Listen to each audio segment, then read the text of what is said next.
Bom dia! Estamos ao vivo para mais um Café com Psico. Hoje nós vamos falar sobre recursos.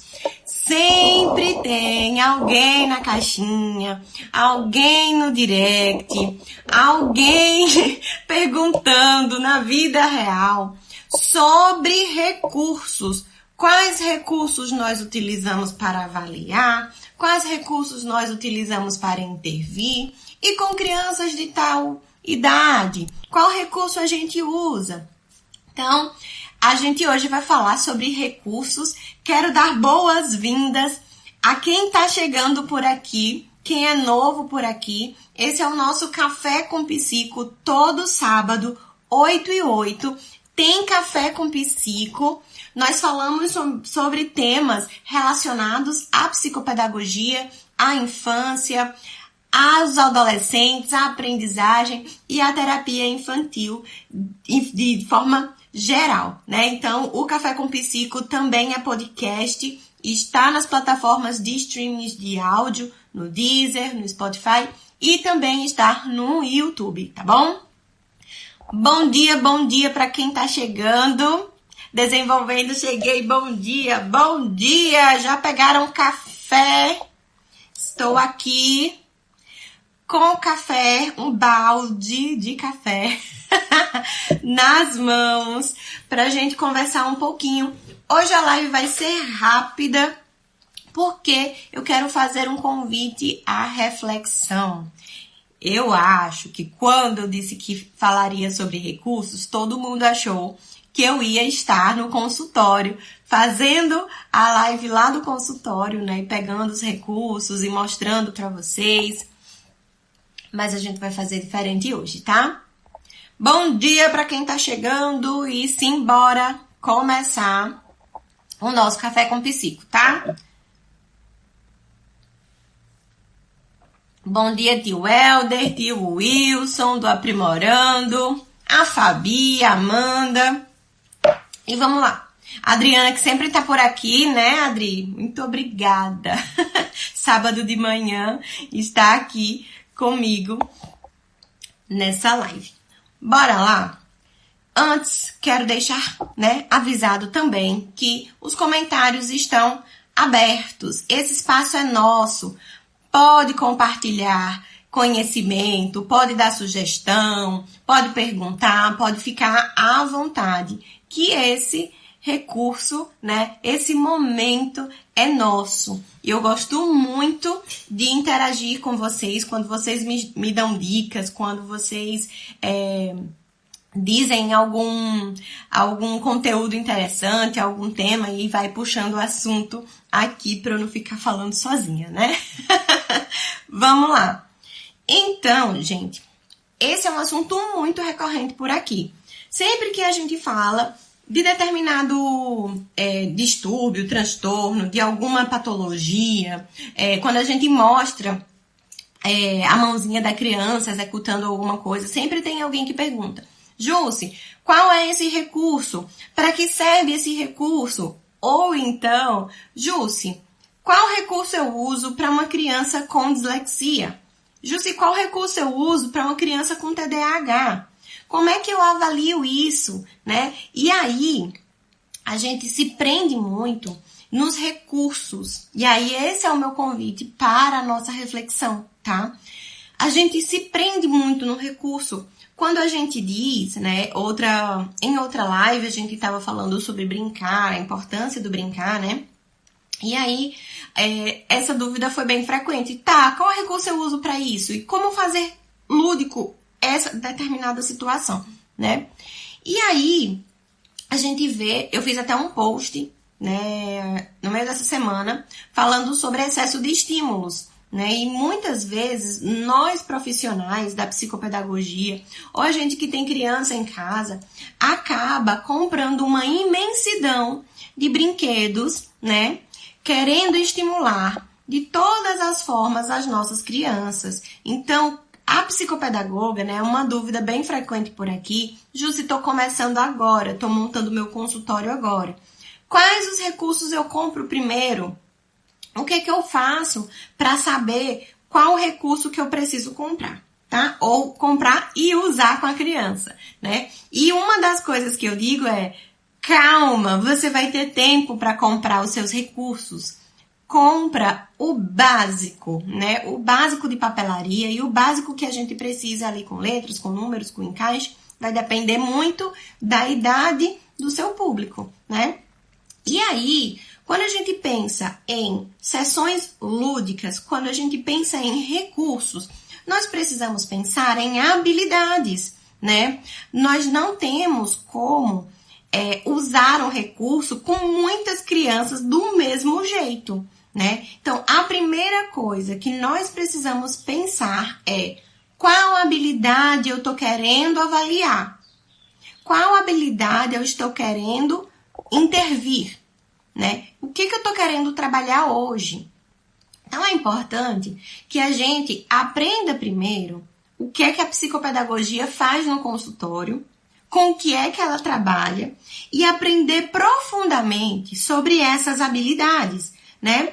Então, se a gente fala tanto de função executiva, que as funções executivas são importantes para a aprendizagem, a gente precisa aprender sobre essas habilidades, né? Então, vou fazer aí chacoalhar você hoje, né? Te inquietar sobre isso, né?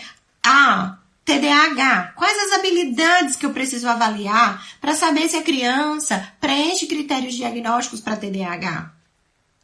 Né? Quais os déficits, quais os excessos, quais os critérios que eu preciso avaliar de fato de funcionamento, né? Muitas vezes a gente fica querendo enquadrar as crianças usando déficits, usando dificuldades, mas às vezes, na maioria das vezes, nós precisamos usar, né, entender sobre as habilidades. Então, para aprender quais as habilidades que essa criança precisa.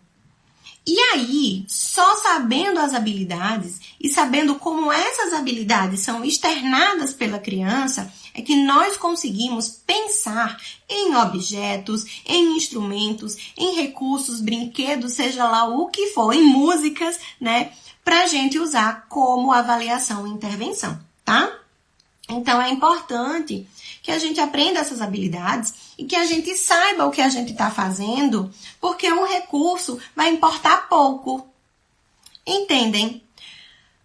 Na terapia infantil, principalmente, né? Na terapia em geral, mas na terapia infantil, a gente que trabalha com criança, o foco, a estrela da sessão não é o brinquedo. O foco da sessão é a criança. Então, a gente precisa ver que para cada criança existirá recursos mais interessantes que outros, seja pelas habilidades que a gente precisa avaliar, seja pelas habilidades que a gente precisa intervir nos déficits ou nos excessos, seja pelas preferências da própria criança, né? Então, a gente precisa se atentar a essas questões antes da gente escolher um brinquedo. E aí, a minha primeira orientação, né? E eu vou dizer orientação, eu não vou dizer dica, tá? Porque dica a gente esquece, né? Então, a minha primeira orientação é que você planeje as suas sessões. Pois é, a gente precisa planejar. E não é aquele planejar de sentar 10 minutos antes da sessão e pensar, o que é que eu vou fazer com fulano? Não é isso, né? A gente precisa planejar nossas sessões pensando no que a gente vai fazer com essas pessoas, né? Então, se eu sei que eu vou ter sessões durante 3 meses com uma criança, eu preciso planejar, e aí você vai se organizar, né? Se você vai fazer semanal, se você vai fazer por mês, se você vai fazer por trimestre, mas a gente precisa avaliar, né? O que essa criança precisa ser, onde essa criança precisa ser observada, onde essa criança precisa de intervenção, né? Então, se é avaliação, se é intervenção e cada planejamento da forma mais adequada. Eu vejo muito por aqui, assim, comprei um brinquedo novo. Aí o que é que acontece? Mostra o brinquedo. Olha só, gente, o brinquedo que eu comprei. Faz um bumerangue. E aí, passa o resto do dia postando todas as crianças crianças que chegam no consultório usando o mesmo brinquedo. Ah, Jússi, quer dizer que não pode variar o uso, né? Várias crianças brincar com o mesmo brinquedo, né? Lógico que pode. A gente vai pensar nas variações desse brinquedo. Só que um brinquedo que chegou hoje, um brinquedo que você comprou hoje, não dá pra gente pensar e planejar todas as habilidades que a gente precisa para cada criança. Entendem? Que não é porque você achou divertido o brinquedo e porque outra criança, a primeira criança do dia, achou aquele brinquedo novo que você comprou ótimo, que as outras crianças vão achar. Ou que as outras crianças precisarão usar aquele recurso, né? Então, a gente precisa entender, é uma coisa que eu bato muito na tecla aqui, é que a psicopedagogia, e aí eu vou estender para todas as outras áreas, a psicologia, a fonoaudiologia, a fisioterapia, é personalizada, é individualizada. Quem trabalha com terapia precisa planejar a execução da sessão anteriormente e precisa planejar não em cima dos objetos, não em cima do recurso novo que você comprou. Nós precisamos planejar a nossa sessão pensando nos objetivos com aquela criança. Então, é impossível que eu tenha um objeto novo hoje e que eu tenha pensado e planejado anteriormente o uso desse objeto que chegou novo para todas as crianças do meu dia, né? Então, às vezes, a gente usa um brinquedo uma vez e só vai usar ele lá no final de semana, lá no fim da semana, lá na sexta-feira, na última sessão da sexta-feira, né? Então, a gente usa lá na segunda e depois a gente usa na sexta com outra proposta. Às vezes, a gente usa o brinquedo com mais frequência, o recurso com mais frequência. Mas porque existem objetivos importantes para ser trabalhados, né? Aqui, por exemplo, os maiores, eles amam o Uno, né? Então, as crianças a partir de 5 anos, 6, 7, 8, eles amam o Uno. Então, muitas vezes eu uso o Uno 2, 3 vezes no dia, mas com crianças diferentes e com propostas diferentes, né? Então, a gente faz o jogo com as regras, o jeito que precisa ser feito, mas nós também, né? Mas eu também uso com outras propostas, né? Com outras variações para trabalhar outras habilidades. Então, eu trabalho com sequência, eu trabalho com adição, com subtração, com memória de trabalho, né? Coloco ali o Uno e aí a gente vai fazer outra coisa, depois peço para a criança, né? Organizar novamente as peças.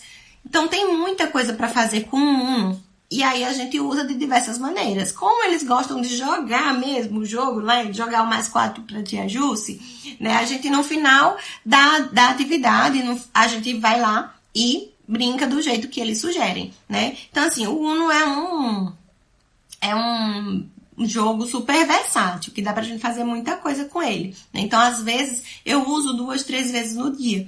E às vezes a gente usa só porque a criança solicitou mesmo, assim. A gente já fez toda a sessão e ali no finalzinho, tia, vamos jogar Uno? Vamos! E aí a gente joga Uno só para se divertir, fazer vinculação, que é ótimo, né? Então, primeiro, vamos lá. Vamos pensar, né? A primeira coisa que eu quero plantar aí, a sementinha, é a sementinha de sair da caixa, de sair da zona de conforto. Você não pode, você não deve abrir o seu consultório. Vou atender o Joãozinho. E abre lá o armário com um monte de jogo, um monte de recurso. Eu vou usar esse com ele hoje. Não dá, não dá. A gente precisa pensar habilidades, precisa planejar a sessão toda bonitinha anteriormente. E aí a gente escolhe o jogo, escolhe o recurso, pensando nas habilidades que essa criança vai desenvolver, tá bom? Então, uma coisa, fiz uma colinha aqui para não esquecer, que tinha perguntinhas na caixinha, né? Eu abri uma caixinha no meio da semana, acho que foi quarta ou quinta, para as pessoas colocarem perguntas sobre os recursos. Mas vocês podem colocar aqui também, tá? Primeira coisa, conheça os jogos, conheça os recursos, as atividades que você compra, desenvolva atividades, isso é importante, desenvolva jogos, né? Como eu falo que é muito personalizado, individualizado, a gente cria muita coisa. O meu Canva é cheio de artes para o Instagram, mas também é cheio de atividades, né? Inclusive lá tem uma aba que você coloca Activities, se eu não me engano, e já aparece alguns modelos e você pode reorganizar. No modelo gratuito também tem, tá? Então conheça os jogos, conheça o brinquedo, sente no chão e jogue, sente no chão e execute o que aquele brinquedo, o que aquele recurso faz, do jeito que ele faz, né? Então, primeiro, antes de comprar, você vai ficar lá na loja, no corredor da loja, olhando o que é que eu posso fazer com isso. Lê a descrição, vê ali as possibilidades, como é que tá. Se puder abrir, abre, mas geralmente não pode, né? E aí tá, vou levar. Levou o brinquedo? Chega em casa, chega no consultório e conheça o brinquedo. Abra a caixa, veja as peças, veja se as peças são grandes, são pequenas, são muito moles, porque determinadas crianças não poderão usar se for muito pequeno, para não colocar na boca, para não engolir. Ou então tem criança que não tem muito controle, né, da motricidade fina e quando pegar vai rasgar a cartinha do jogo ou vai amassar, vai ficar inutilizada depois, né? Então a gente precisa pensar qual é o material que esse objeto é feito, que esse brinquedo é feito, que esse jogo é feito, se vai durar, se não vai durar. E aí a gente precisa conhecer, cheirar para ver se não tem um cheiro desagradável em algumas situações, né? Então a gente precisa abrir o brinquedo, explorar o brinquedo, explorar o jogo, o recurso, tá? Depois disso, a gente vai sentar no chão e a gente vai brincar do jeito que vem na caixa. A gente vai ali jogar, brincar, organizar. Justo, não tenho criança, joga com teu marido, com teu filho, com o teu sobrinho, senta a galerinha no chão. Justo, não tem jeito, não tem como fazer de jeito nenhum. Sente, abre a caixa e vai tentar jogar sozinha. A gente precisa conhecer o jogo, ler as instruções antes de levar para o consultório, antes de brincar com a criança, certo? E aí, depois que você jogou da forma certa e que você começou ali a pensar nas habilidades que são recrutadas para que esse jogo seja feito, né, jogado, para que o desafio aconteça, é aí que você vai começar a anotar. Eu sou a rainha da anotação, vocês já sabem, né? Quem tá aqui há mais tempo sabe que eu amo lista, eu amo escrever, eu amo anotar, eu sou a rainha da anotação. Então, sempre tem alguma coisa anotada. Então, anote, coloque do lado, né? Na caixa, muitas vezes já vem as habilidades, né? Trabalha raciocínio lógico, trabalha não sei o quê, e vem ali. Tá, e além disso, quais são as habilidades cerebrais? Quais são as funções que esse jogo recruta? E aí a gente anota, né? Como é que uma pessoa que não tem essas habilidades jogaria? E aí a gente começa a hipotetizar sobre isso para a gente entender como a nossa criança pode jogar, quais são as dificuldades, os obstáculos que ela vai encontrar jogando aquele jogo, fazendo aquela brincadeira, usando o brinquedo que a gente comprou, tá? Depois disso, aí que a gente jogou do jeito certo, que a gente já viu as habilidades que o próprio jogo traz, né? As funções que esse jogo demanda, aí sim nós vamos pensar nas variações. E aí a gente vai pensar nas crianças que a gente já tem no nosso consultório. Então, eu vou pensar, para o Joãozinho, como é que o Joãozinho trabalharia aqui? O que eu posso usar para estimular tal habilidade, né? Como é que eu posso adaptar aqui? Então, a gente vai pensando em variações a partir desse momento, né? Quando a gente senta, joga do jeito certo e aí a gente vai começando a jogar de outras formas, tentando incrementar o jogo ou tirando algumas instruções, deixando a execução mais fácil ou mais difícil, ou usando o jogo para uma coisa totalmente diferente, né? Então, pensar no recurso não é o recurso em si. E aí, quando a gente pensa no recurso e só no que ele traz na caixa, quando a gente precisar para outra coisa, a gente vai precisar de outro brinquedo. E de outro brinquedo. E de outro brinquedo. E de outro recurso. E de outro jogo. E aí, a gente acaba virando o colecionador de quinquilharia. Ou colecionador, né? Acumulador de brinquedos, né? Então, lógico que é ótimo ter uma variedade. É ótimo, é perfeito. Mas para quem está começando, não é o ideal, porque a gente não sabe a criança que vai chegar pra gente. Eu tenho 0 paciente. Como é que eu vou comprar um monte de brinquedo se eu não sei quem vai chegar pra mim? Né? Então, a gente precisa ter o básico. E quando as crianças vão chegando, né? E quem já tem crianças, a gente precisa ter cautela quando a gente compra, porque dinheiro não nasce, né, em árvore, não é capim. E tem muitas coisas que a gente compra e que a gente não usa, que a gente usa uma vez com uma criança e fica lá perdida, a gente não sabe o que fazer com aquilo, simplesmente porque a gente não observou ali o que podia ser feito, né? E aí a gente tende a comprar mais jogo e usar sempre o novo. Sempre o novo. E o que a gente comprou lá no começo de 2020, a gente nunca mais usou, porque tá lá encostado lá no fundo do armário, e aí a gente não usa, né? Então é importante que a gente pense sobre isso, que pra gente usar o recurso que a gente comprar, independente se é livro, independente se é brinquedo, se é jogo, usar das mais variadas formas, porque a gente precisa fazer o jogo trabalhar pra gente, né? Então, a gente precisa ter um trabalhão, né?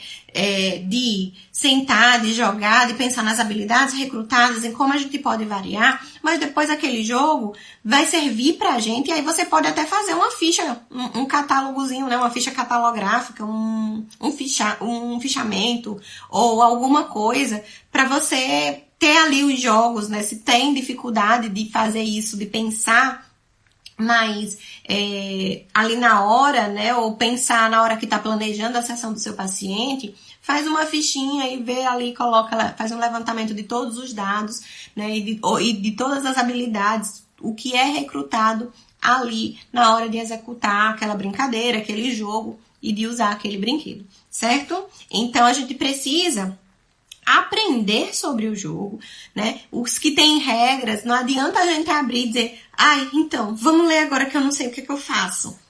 A gente precisa aprender sobre o jogo, aprender as regras do jogo. Eu gosto muito de ir pro YouTube, porque agora tudo vai pro YouTube, né? Tudo tem um manual, um jeito de fazer também em vídeo. E aí eu vou pro YouTube, vou olhar o YouTube.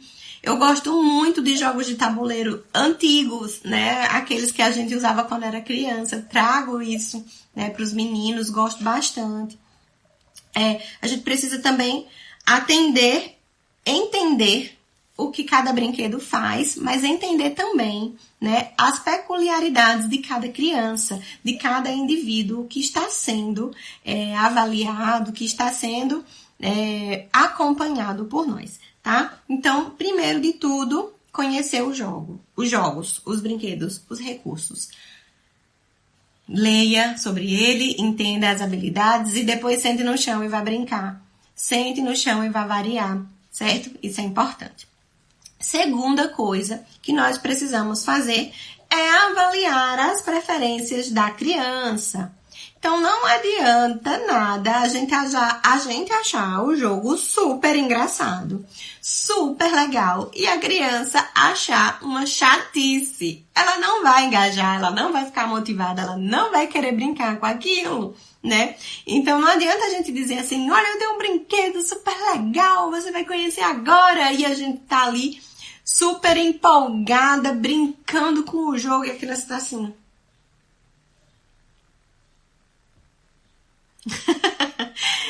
Eu uso muito os interesses das crianças, né?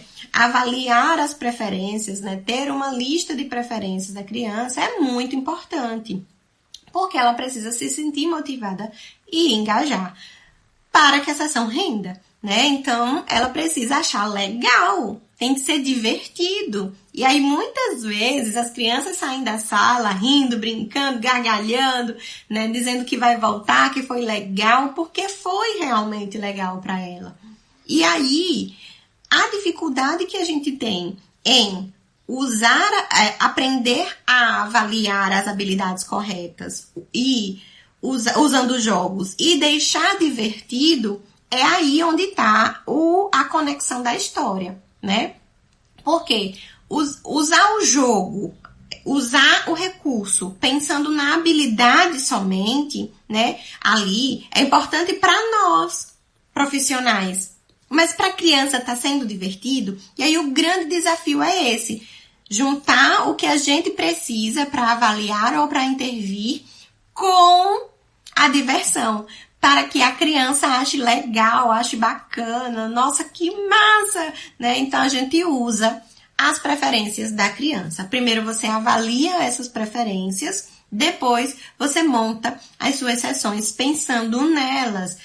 Jussi, mas se for uma criança que tem hiperfoco, se for uma criança que só quer aquilo, aí a gente usa o hiperfoco a nosso favor e depois, usando técnicas, estratégias, né, pensadas, planejadas para aquela criança, a gente começa a introduzir novos objetos, avaliar com aquele objeto do hiperfoco, introduzir novos objetos até que um dia a criança ache legal, né, se interesse por outros objetos além do objeto que é hiperfoco, tá? Então, a gente precisa pensar que se aquele brinquedo é aversivo para ela, né? Uma criança que não gosta de barulho e o brinquedo, todo botão que aperta, canta uma música diferente. O que essa criança vai fazer? Ela vai recuar. A primeira coisa que ela vai fazer é se afastar, é chorar, é dizer que não quer. E aí, a sessão não vai ficar nada divertida para ela, né? Então, o xilofone, o pianinho, o robô que dança, pode ser muito divertido pra gente.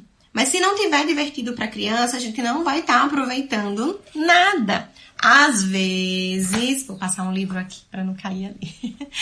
Às vezes, a gente vai precisar usar, né, ter algumas situações aversivas dentro da sessão. Mas isso precisa ser muito bem planejado, estruturado, para que não tenha aí um efeito reverso do que a gente quer, tá? Então, antes de pensar em usar um recurso com uma criança, a gente vai pensar também sobre as escolhas e sobre essa criança, sobre as habilidades que a gente precisa trabalhar e sobre as preferências dela, né? Não adianta fazer pareamento com a criança pequena só porque eu preciso ver se ela quer fazer pareamento. E aí eu uso uma coisa bem chata lá, formas geométricas de MDF. E aí a criança tem que colocar o igual. E lá vai a criança pareando. Eu faço pareamento de tantas formas, dependendo das preferências da criança, né? Então, eu já fiz pareamento com princesas, com frutas, com carros e cores, frutas e cores. Fizemos uma vendinha. Já fizemos pareamento com o Homem-Aranha. Tinha lá a figura do Homem-Aranha e a miniatura do Homem-Aranha. Então, já fizemos pareamento com as formas geométricas, mas as formas geométricas que tinha boquinha, que tinha olho, que tinha não sei o quê, né? Jogo da memória. A gente pode usar o jogo da memória para usar a memória, né? Para o jogo da memória, mas a gente pode usar para fazer pareamentos, né? Eu gosto de usar... Tem umas cartinhas de jogo da memória, e aí eu gosto muito de usar elas para fazer pareamento. Então, tem com objetos, tem com animais, tem com, dinossauros. Tem um com dinossauros que eles amam. E aí a gente vai fazendo de uma forma divertida. Monta um jogo, monta uma estratégia para que ele se movimente, que não fique lá só colocando o igualzinho, sabe? Então, deixar a sessão divertida, né, é além do brinquedo, é além do recurso. Quem deixa a sessão divertida é você, é o seu planejamento e como você usa esses recursos, né? Então, se a gente tá ali usando o recurso e a criança precisa só colocar um ali. Ai, cadê o igual? Cadê o igual? E a criança vai lá colocando, vai ser chatérrimo, porque ia ser chato para você também, não ia? Então a gente precisa pensar, né? Volta ali, tira a criança de dentro da gente, tira a criança, como é a frase? Tira a nossa criança, a criança que a gente já foi um dia para brincar com a nossa criança, né? Então a gente tem que tirar ali, ver como é que é divertido isso. Como é que eu posso fazer isso, ser divertido, para uma criança de 5 anos? E para um adolescente? O que é que eles acham divertido hoje? Né? Não vale celular e não vale jogo da internet. Às vezes até vale, né? Em algumas situações, os maiores têm alguns jogos bem interessantes, né? Não vou abominar, demonizar a tecnologia, mas com as crianças pequenas eu prefiro usar jogos e tudo mais sem ser com os eletrônicos, tá? E aí, a terceira coisa é definir as demandas, os objetivos, as habilidades que você precisa trabalhar com cada criança. Se você não sabe o que você vai avaliar na sua sessão, se você não sabe o que você vai trabalhar na sua sessão, qual é o objetivo dessa sessão, você tá perdida, né, menina? E aí não adianta pensar no melhor jogo possível. Porque se você não sabe para onde ir, qualquer lugar serve. Então qualquer brinquedo vai servir, qualquer recurso vai servir.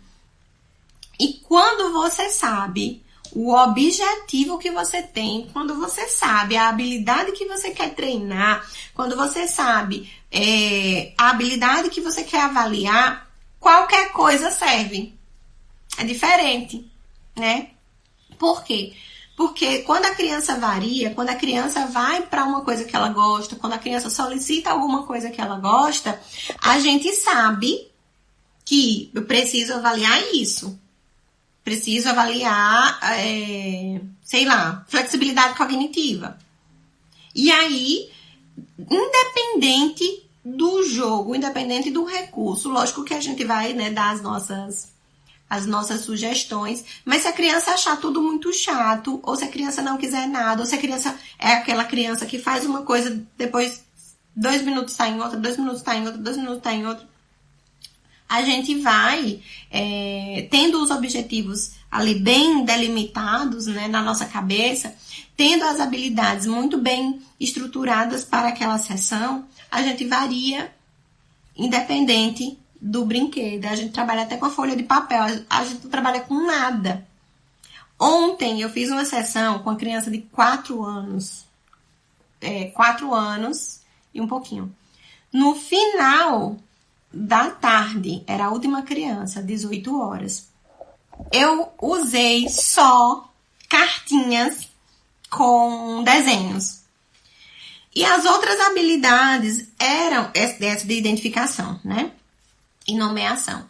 E as outras habilidades eram todas habilidades que não dependiam de brinquedos. Se ele escolhesse um brinquedo, a gente ia trabalhar do mesmo jeito. Mas ele não escolheu o brinquedo. E ontem a gente ficou brincando, nós dois, sem brinquedos e sem jogos. Uma criança de 4 anos com TEA. Né? E foi maravilhoso. Eu saí assim, cansada, mas eu saí feliz, realizada. Porque todos os objetivos da sessão foram cumpridos. E outros que eu nem imaginava. Né? Então a criança estava disposta a estar ali. Estava gostando, estava motivada. Então foi ótimo, foi perfeito. Né? E a gente fez muita coisa.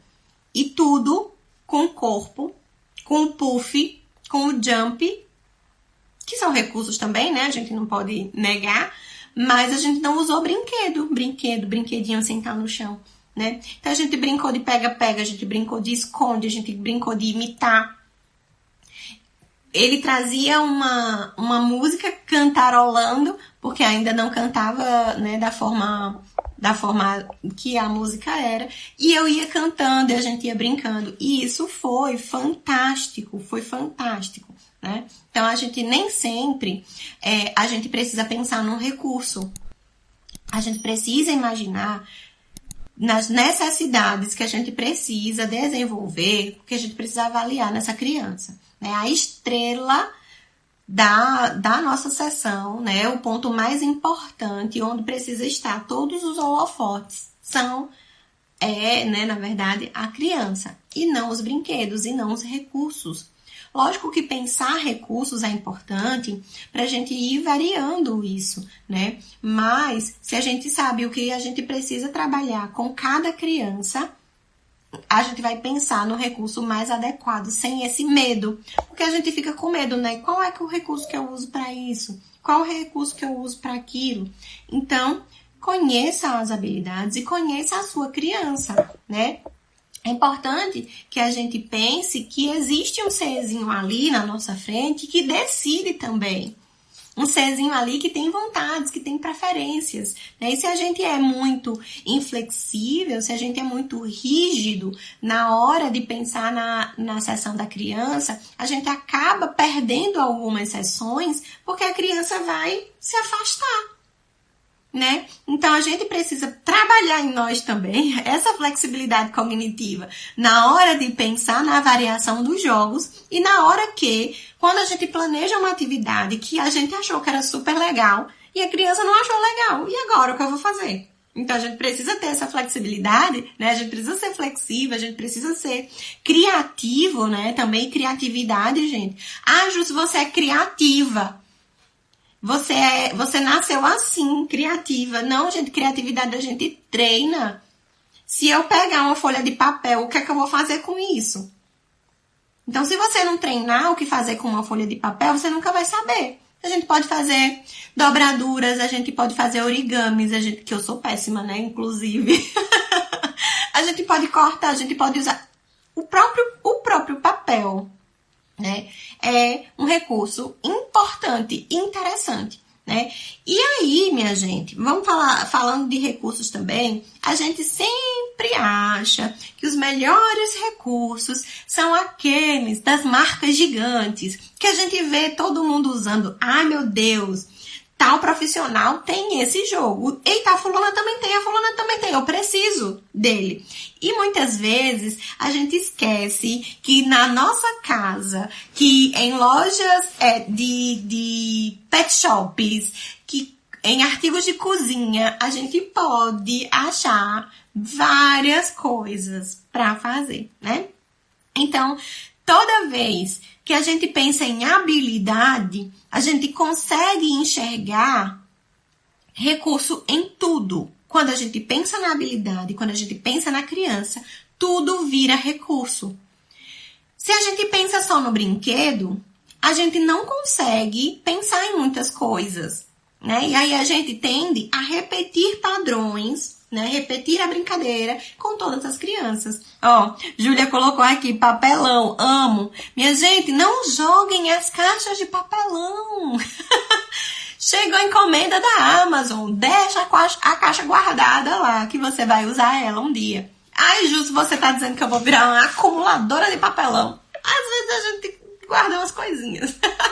Não vou mentir. Mas, gente, plástico bolha, papelão, papel,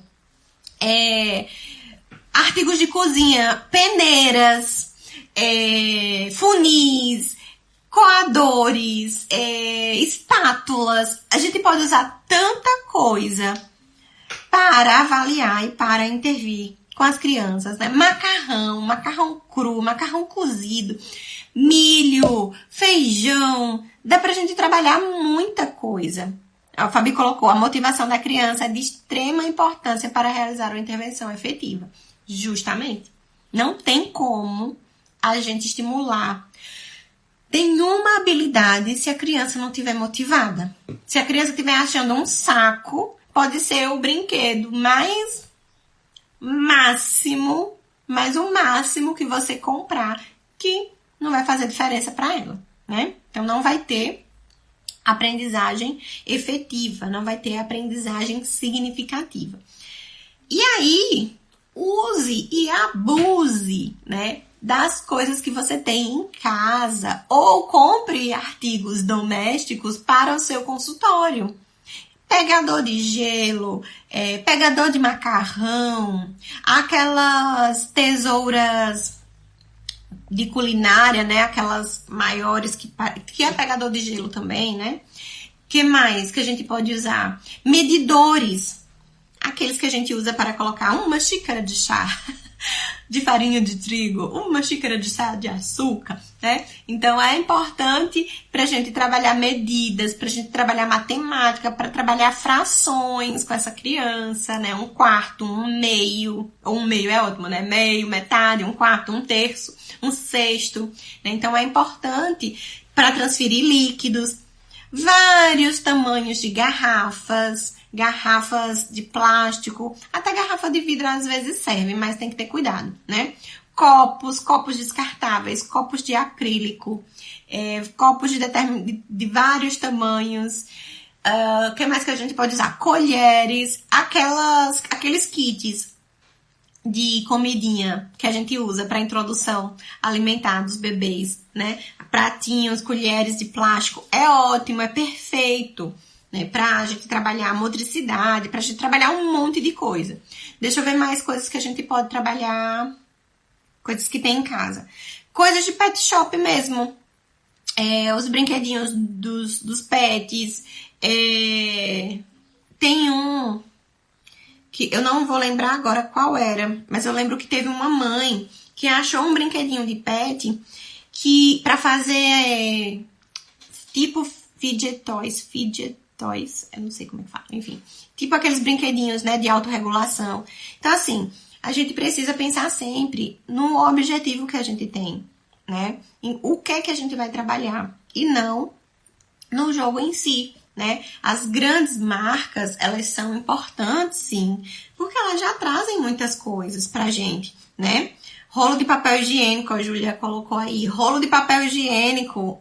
Eu tenho aqui várias sacolas de rolo de papel higiênico. Vez ou outra eu vou jogando fora, né? Rolo de... Tá aqui dizendo que eu não jogo fora, não. Rolos de papel toalha. Aqueles rolos mais firmes. Eu comprei uma vez um livro em rolo, que era um adesivo, que aí já é um recurso interessante, né? Então, o livro era um adesivo, a gente rolava assim, abria e grudava no chão, grudava na parede. E o rolinho, né, o papelão que vinha segurando ali, era bem firme. E eu guardei, tá lá até hoje. Então, aquilo vira lanterna, aquilo vira binóculo, vira microfone, né? Tem uma infinidade de coisas que a gente consegue fazer. Quem tem habilidades manuais pode fazer com papelão, pode fazer com EVA, pode construir coisas com garrafas PET, né? Mas o Tia Jus não tem muitas habilidades manuais, né? As tampinhas, né, de leite, tampinha de garrafa, é ótimo. Mas eu não tenho, eu uso muito o papel. Então, quando eu crio um recurso, o recurso vai sempre pro papel. Aí, a Ilha até disse, Ju, se a gente precisa ver para comprar uma plastificadora, porque tudo que tu faz é em papel. E aí, acaba que você usa com a criança e depois você tem que imprimir de novo quando você lembra de usar com outra criança, quando você precisa usar com outra criança. Então, plastificadora também é ótimo. Quem tiver, compre. Quem puder, quem tiver, use. E quem puder comprar, compre, né? A gente vai comprar ainda. E aí eu faço muita coisa no Canva. Eu faço muita coisa no papel. Recorto, colo, vou montando ali o jogo, o recurso que eu preciso usar com aquela criança, certo? Então, sejam criativas. Treinem a criatividade. Porque o nosso cérebro é um recurso importante para nós, para nossa criança, né? Então, além de economizar, né, falando em termos financeiros, a gente também pode usar e abusar do interesse da criança, né? Então, sei lá, o menino gosta do Homem-Aranha, a gente vai precisar fazer um recurso, não tem esse recurso com o Homem-Aranha, a gente cria, a gente cola, a gente bota lá e a gente usa o recurso, né, motivando e engajando essa criança. Deixa eu ver aqui, Fabi colocou, no pet shop tem bolinhas sensoriais com cravos. Isso mesmo, as bolinhas sensoriais, aquelas bolinhas do pet shop são ótimas. Eu tenho algumas também. Elita, live maravilhosa, obrigada. Então, a gente precisa pensar na nossa criança. Criem recursos, criem jogos, criem o que vocês conseguirem criar pensando na criança de vocês, certo? Vanessa, a live vai ficar salva? Amei, muito produtiva. Vai ficar salva sim, aqui no meu perfil. E depois, esse quadro aqui, né, o Café com Psico, também é podcast e vai para o Deezer, para o Spotify, para as outras plataformas de áudio e vai para o YouTube também, tá, Vanessa? Aí dá para acelerar, dá para pausar, porque aqui no Instagram às vezes fica um pouquinho difícil da gente assistir, porque não dá para acelerar, não dá para voltar, a gente fica ali, né, agoniado. Então a gente decidiu virar podcast também. Então vai pro YouTube, pro Spotify, pro Deezer e para qualquer plataforma de áudio que você utilizar, tá bom? E aí vamos para as perguntas da caixinha. Eu abri uma caixinha no meio da semana, mas vocês podem perguntar aí também, se vocês tiverem dúvida, tá? E aí, as perguntas meio que se repetiram, né? Uma foi sobre quais os recursos usar para avaliar. E aí, é impossível eu dizer use X, Y, Z, porque não tem como.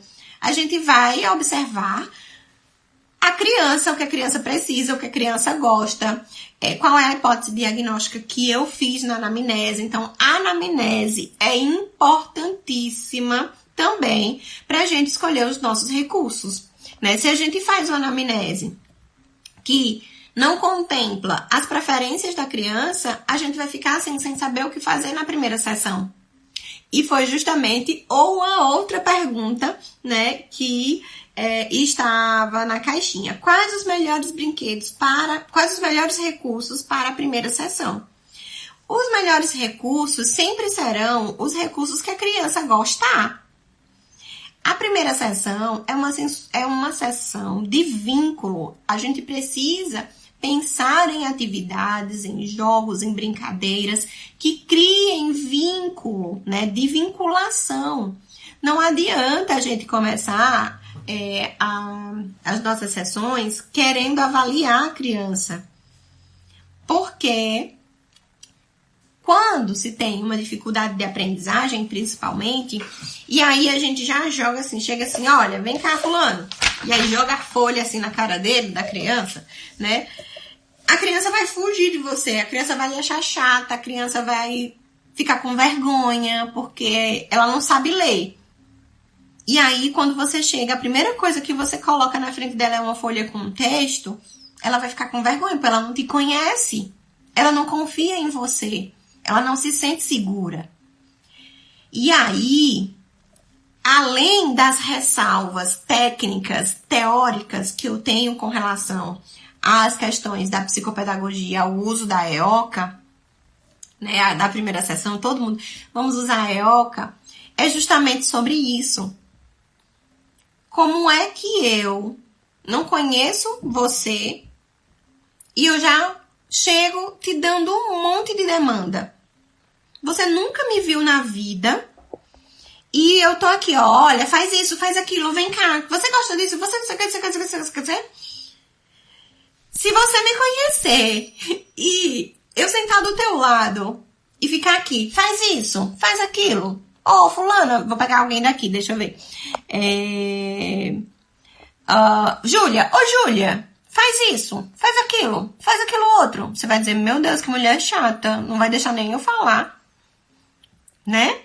As primeiras sessões são sessões de vínculo. São sessões de vinculação. A gente precisa que a criança confie na gente, que ela se sinta segura, que ela se sinta acolhida, amparada, que quando ela precisar mostrar as vulnerabilidades dela, ela não se sinta julgada, ela não se sinta avaliada.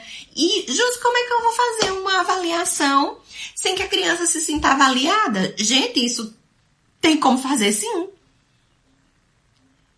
Quando a gente se sente avaliado, se eu disser pra você assim, Sandra, amanhã a gente vai fazer uma prova. A Sandra vai vir mais preparada, mais tensa, vai ficar ansiosa na casa dela, não vai dormir de noite, né?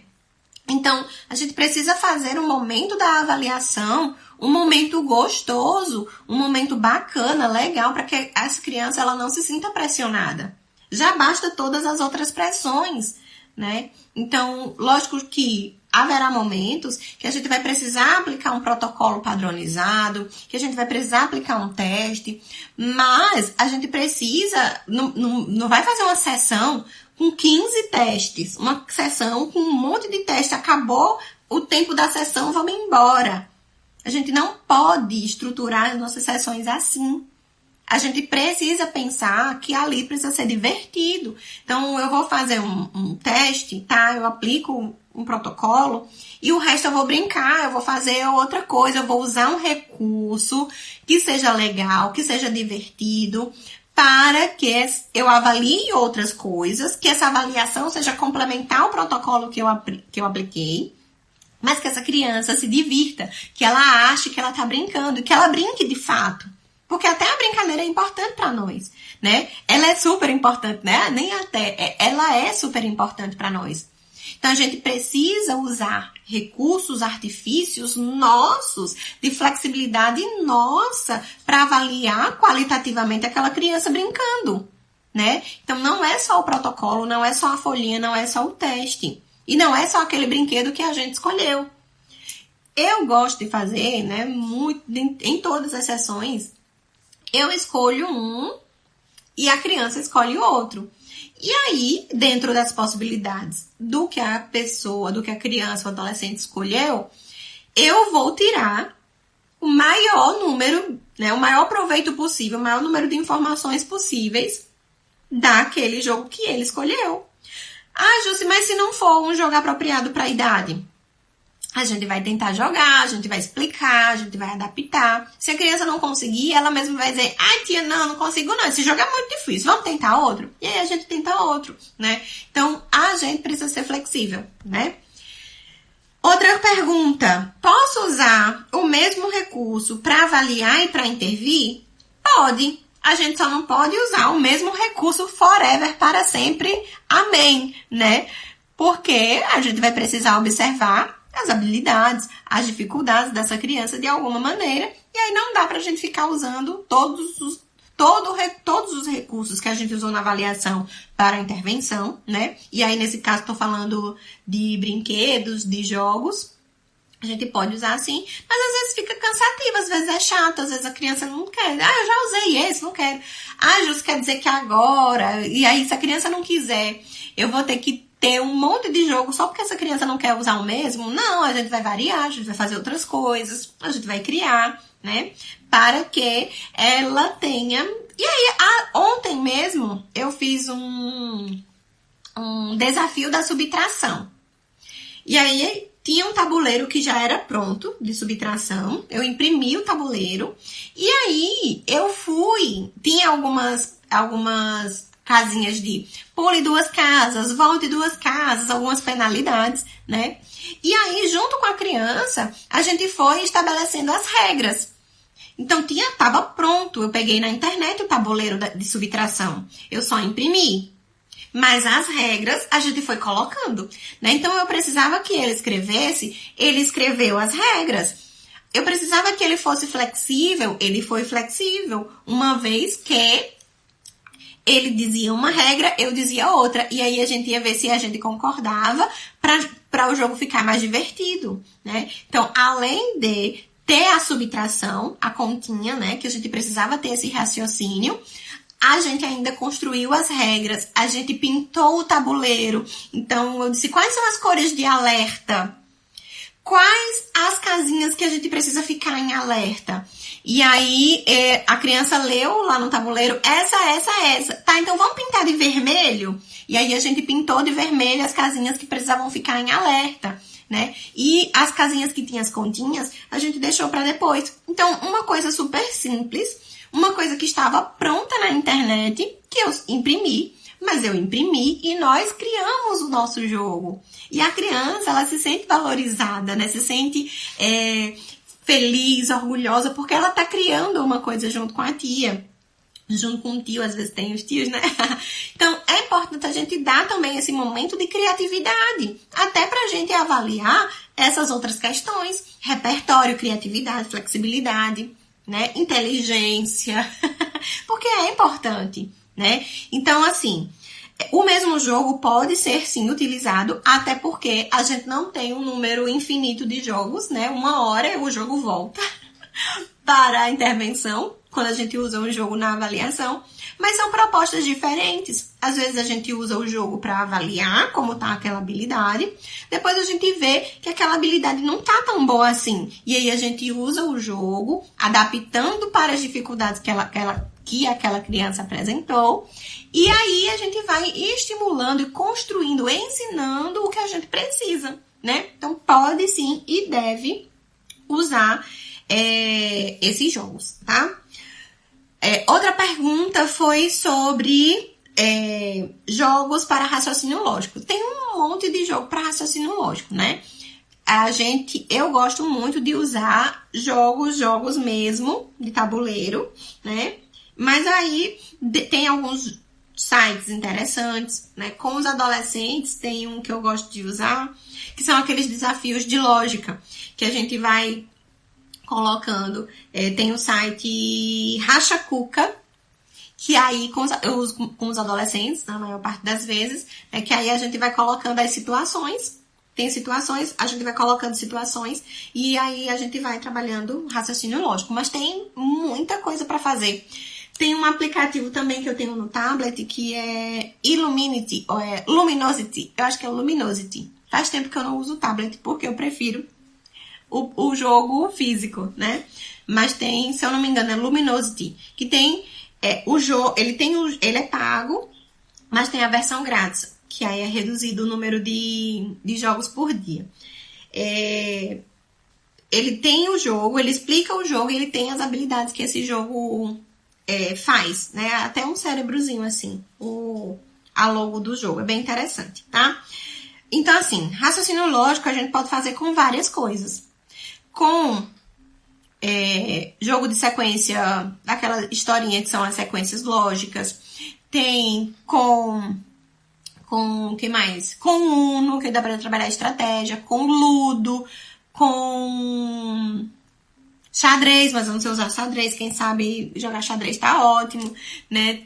Com damas, com trilhas. Dá para usar com um monte de jogo, raciocínio lógico. Então, vão botar a criatividade de vocês aí para trabalhar, tá certo? E outra pergunta foi qual recurso trabalhar com uma criança de 7 anos com atraso na leitura? Primeiro a gente tem que ver qual é esse tipo de atraso, né? Para depois a gente pensar como é que a gente vai usar, qual é o jogo, qual é o recurso que a gente vai usar com essa criança, certo? Então, é importante a gente pensar primeiro se a gente vai avaliar ou se a gente vai intervir, né? E muitas vezes, e aí fica o alerta, eu já tinha dito antes, né?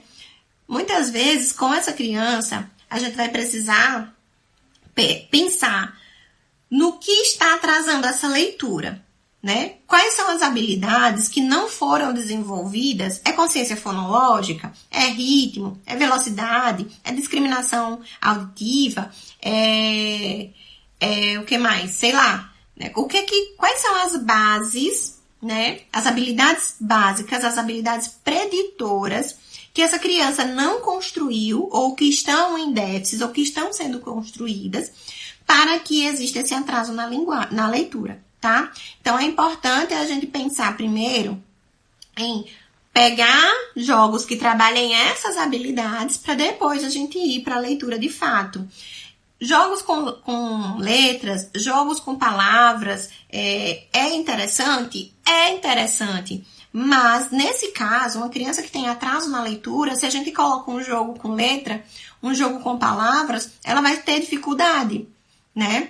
Então, a gente vai pensar primeiro no que é preditor da leitura, para que a gente estimule ali, avalie o que é que está em déficit, para depois a gente construir essa leitura de fato, certo? E aí, com leitura, dá pra gente trabalhar um monte de coisa mesmo. Então, dá pra gente fazer vários ditados divertidos para escrita, mas trabalha a leitura também de alguma forma, né? Tem vira-letras, tem o lince, aqueles jogos de mímica, que bota aqui a fichinha e tem a palavra. Ali é leitura também. Ele precisa ler, interpretar e ainda ter criatividade, né, ter repertório para fazer os gestos, para fazer ali a mímica e a gente adivinhar o que é que tem, né? Então, é bem interessante que a gente primeiro pense, né? Porque assim, se fosse um jogo para leitura, aí a gente pensa em vários outros jogos, né? Que tem palavras e letras e dá para criar também um monte de coisa, enfim.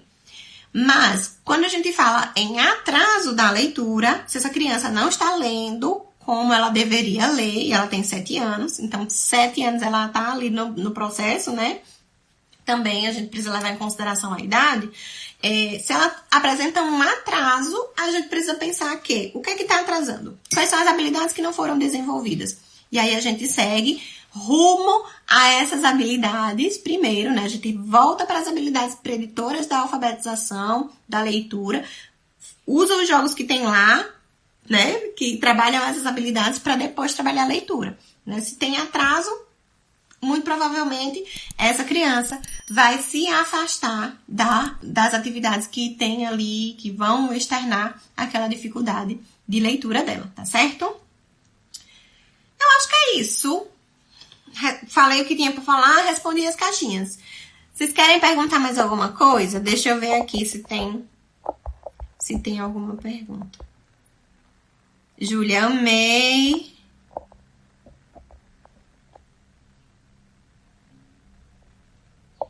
Como é aqui, meu Deus? Eunice Melo. Não sei, me diz teu nome direito. Bom dia, Jusilinda. Ai, obrigada, bom dia. Júlia, maravilhoso. Gente, então, é isso, né? Se não tiver perguntas, se não tiver sugestões, a gente vai ficando por aqui. Sábado que vem, a gente volta com mais um tema. Ainda vou decidir os temas de julho. Esse tema foi um tema que ficou remanescente de junho, né? Que foi substituído. Mas a gente vai falar esse mês também sobre questões de aposentadoria, de financeiro, essas coisas todas que alguém colocou uma dúvida uma vez. E aí, como eu não tenho habilidades suficientes para explicar isso para vocês, eu vou chamar quem sabe, tá bom? Então é isso, minha gente. Um cheiro, bom sábado. Ai, peraí, calma. Vamos tirar o print. O momento do print para eu fazer minha capa.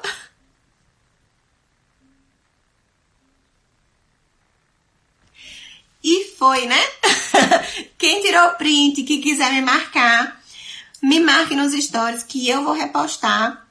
E a gente vai conversando ao longo da semana. Estou disponível no direct, nos comentários. Quero agradecer demais a quem compartilhou o post de ontem. Fiquei super feliz com a repercussão do post da panela de pressão. Muitas psicos e muitas outras profissionais, terapeutas de infância, se sentiram tocadas com isso. Fiquei muito feliz. Muito, muito, muito obrigada. Beijo. E até sábado que vem.